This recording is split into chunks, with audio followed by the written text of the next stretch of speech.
Hi, I'm Nerida Conway. Welcome to chefmasterclasses.com. I'm here today in the Yarra Valley. It is a glorious day. This is one of my favourite places ever, at Bortoli's Winery and Locale Restaurant with Chef Mead. How are you, Adam? Good, thanks. How are you? Yeah, good.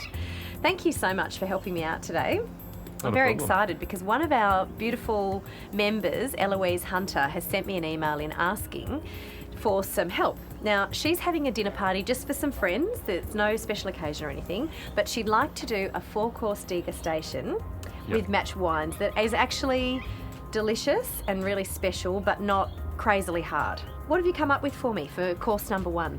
Okay, so basically when we talk about degustations or menus that flow and go together, we want to start off with something that's a little bit light. So we're going to start with the caramelised pear and goat cheese mousse salad. And actually the key to this, as with a lot of recipes, just making sure you've got everything ready to go. So you've got your ingredients all weighed out.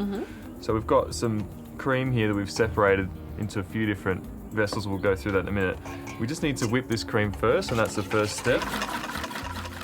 So we've finished whipping the cream. That just needs to be quite a firm peak, and we'll fold that in as the last step. So in the meantime, we can actually just keep that in the fridge. So we've got a food processor. We're just going to put that goat's cheese in the food processor. So we'll just add a small amount of cream as well. Okay. Then we're just going to blend that until it's smooth. Once that's smooth, we can just leave it there for a minute. And the next step is we've got a small amount of gelatin that we've had on ice here.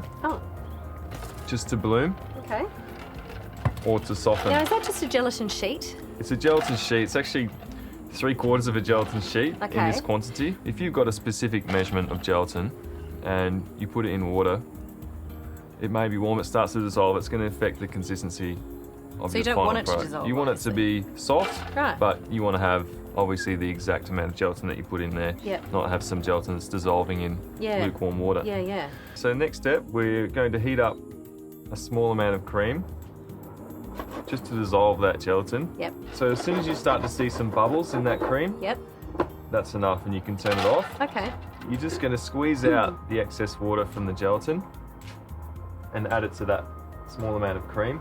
So we just want to make sure that that gelatin has completely dissolved. There's nothing worse than a piece of gelatin in your mousse. So we did actually separate a small amount of cream there, so we can combine that back with our cold cream that hasn't been whipped.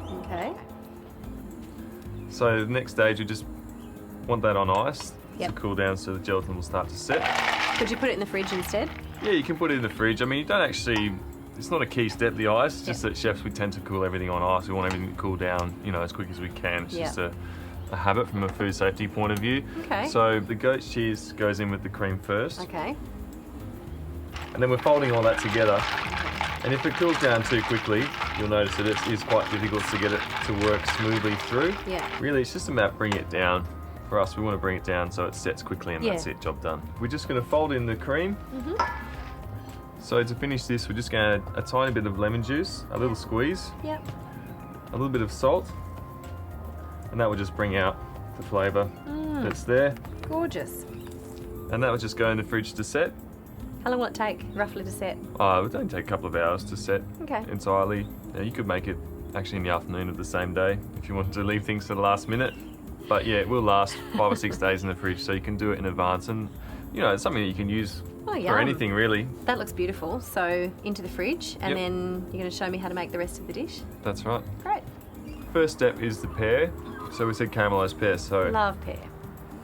So we're just going to cut that basically each half into 4. Just using a small knife, we'll just take that centre core away. You don't want a pear that's too soft. As soon as you apply heat, it's just going to fall apart. Put that in a pan with a little bit of butter just to get a small amount of colour on it, just give you that extra flavour. Okay, so once we've got a little bit of colour on the pear, we just remove those from the heat. And then we'll start to assemble the salad. Great. Okay, so the whitloaf, we're just going to slice that quite finely.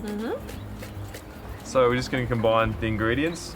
Okay, so we've got the pear, and we tend to work in 3s in a restaurant or odd numbers. It's a lot easier to make something look good on the plate, trust me, when it's in odd numbers, right? So 3, 5, 7s.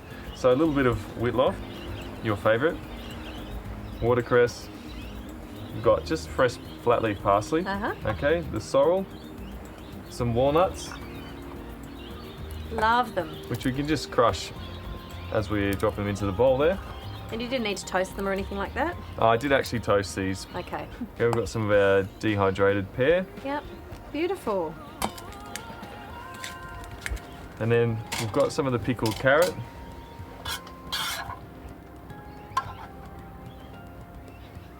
And that will just give us some nice colour and balance of flavour. We'll just add some olive oil. Some nice flake salt. And then we're just going to mix that, and then we're ready to plate it up. Fantastic. You know, it's all about contrast of textures, contrast of flavour, having the right balance.